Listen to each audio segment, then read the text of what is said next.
Bom dia, vamos começar aqui a nossa quarta aula, né? Eu sou o professor Rodrigo Rodrigues, vamos começar a aula sobre bactérias, né? Nós temos que as bactérias são os organismos mais simples conhecidos, né? São unicelulares, são unicelulares, procariotos e existem centenas de espécies diferentes identificadas. Então, para começar, nós podemos destacar, né, que eles são unicelulares. Escrever novamente.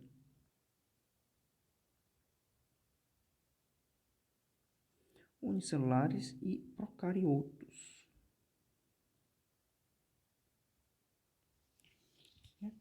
Há bactérias de todos os tipos, né? De todas as espécies, como já foi citado aqui na primeira frase do começo dessa aula. Os principais formatos conhecidos hoje em dia são, né, o formato de esferas, né? Que são chamados de cocos. Vou até colocar aqui, ó. Esferas, né? Que é conhecido como cocos, né? Temos também formato de bastão, é mais ou menos assim, que é chamado de bacilos, né? Espiral, eu vou colocar assim, espiral, né? Conhecido como espirilos. E para finalizar, né? É um formato parecido com uma vírgula, né? Que é mais ou menos assim. Né? Esse formato é chamado de vibrião. Então, quanto aos formatos das bactérias, nós temos esses quatro formatos aqui que são os mais recorrentes, né? Esferas, em formato que são chamados de cocos, pelo ramo da biologia. Esse formatozinho de bastão, né? Chamado de bacilo. Essa pequena espiral aqui é chamada de espírilos. E o formato de vírgula, que são chamados de vibriões. Né? Existem até mesmo algumas que se agrupam, algumas espécies de bactérias, né, que se agrupam por cachos ou sequências, como se fossem colares de conchas. No caso, o que está querendo dizer é, por exemplo, no caso de espírilos, eles podem fazer isso, né? No caso dos vibriões, eles podem se agrupar, né? Fazer isso. É simplesmente essa parte do agrupamento dessas bactérias, dependendo do seu formato. As maiorias das bactérias são heterotróficas, ou seja, elas, é, elas não produzem seu próprio alimento, elas dependem de outros organismos para se alimentar. Ou seja, dependem de que outros organismos produzam o alimento ou se alimentem desses próprios organismos que eu estou falando aqui. Muitas delas podem ser encontradas em solos férteis, né, onde atuam como decompositores de restos de organismos mortos, juntamente com fungos e bactérias. Ó, o papel das bactérias juntamente com os fungos, foi falado na aula passada, né, desempenhando um papel fundamental na natureza, né, que é decompor os resíduos de seres vivos, devolvendo ao solo os nutrientes importantes ao crescimento. Então, nós temos também que as bactérias, elas atuam como decompositores, né? Atuam como decompositores,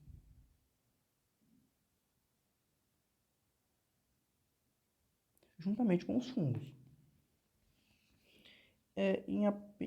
Nós temos também da grande variedade, da facilidade de encontrar bactérias na natureza. Nós temos que em apenas 1 grama de solo, se você for levar em consideração, 1 grama de solo pode conter aproximadamente, ó, deixa eu colocar aqui, 1 grama de solo pode conter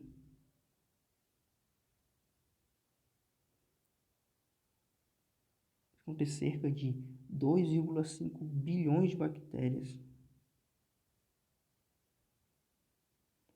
Espera aí, colocar aqui. 2,5 milhões de bactérias.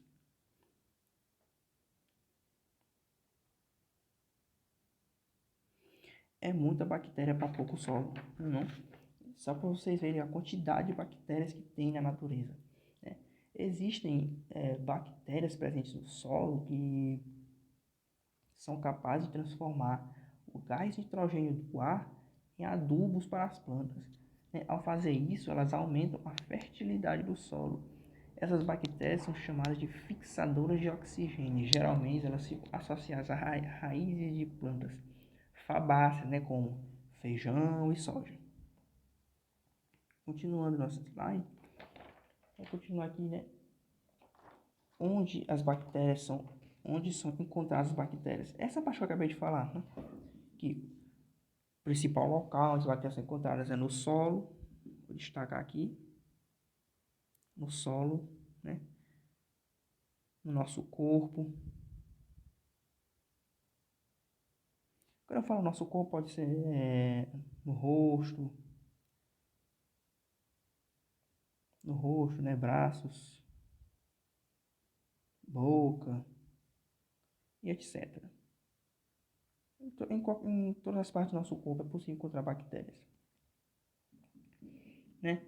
Pois é verdade bem nos objetos, né? Em todos os objetos a gente tem contato, objetos de casa, etc. É muito vago falar assim, tentar falar onde é possível encontrar bactérias. Elas estão em toda parte. É só isso que deve ser dito, né? Para continuar aqui, vamos falar um pouco sobre as bactérias causadoras de doenças, né? Porque da mesma forma que os fungos, os protozoários podem causar doenças, as bactérias também. E eu acredito que elas sejam até mais mortais que os fungos e protozoários. Existem muitas adaptações diferentes no que diz respeito às bactérias, né? Esse fato é que permite a elas viver em condições muito variadas. Uma dessas características é a capacidade de viver associada a outros organismos. Então, esse processo de se associar a outro organismo é que vai ser falado a partir de agora quando se fala em bactérias causadoras de doenças. Podemos encontrar, como foi falado no slide passado, podemos encontrar bactérias em nossa pele, em nossa boca, nosso intestino, e normalmente elas não nos causam mal, né? Mas também existem outras bactérias que, por exemplo, né, são capazes de provocar doenças no ser humano e em alguns outros animais. Entre as doenças causadas por bactérias, merece destaque, né, o tétano, o coqueluche,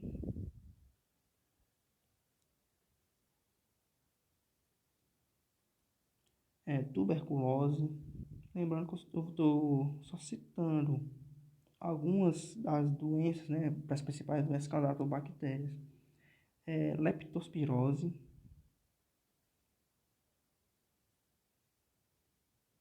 vou colocar aqui também, pneumonia, pneumonia bacteriana no caso,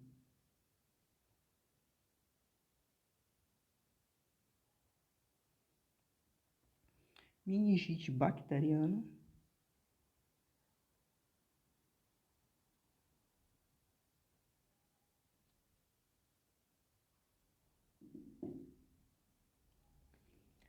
cólera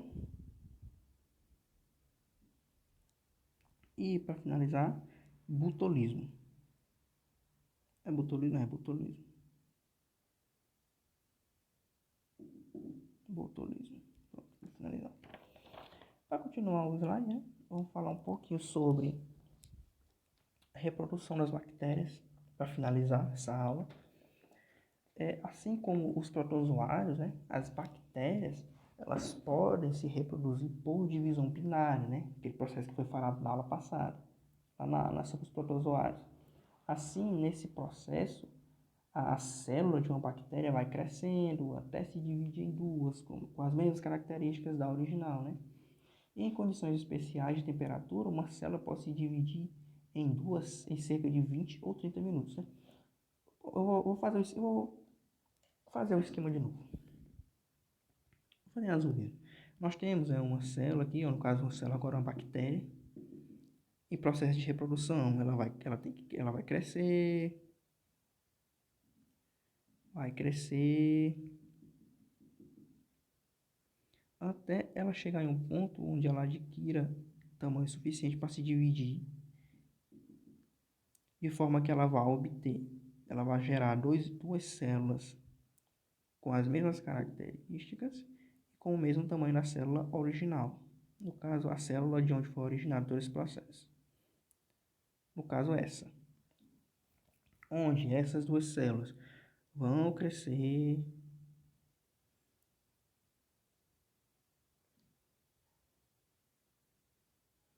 e vão continuar esse processo de divisão, né?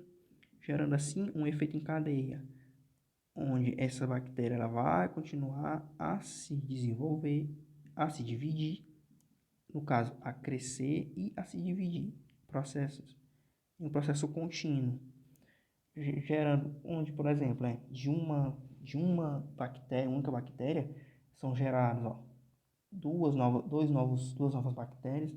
Essas novas bactérias do processo de reprodução são geradas duas para cada, no caso, quatro bactérias.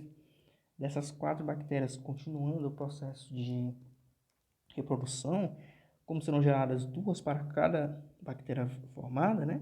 Então,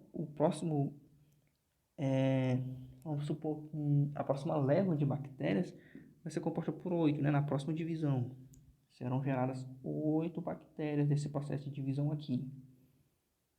Bom, então, esse foi o final da nossa aula. Até a próxima.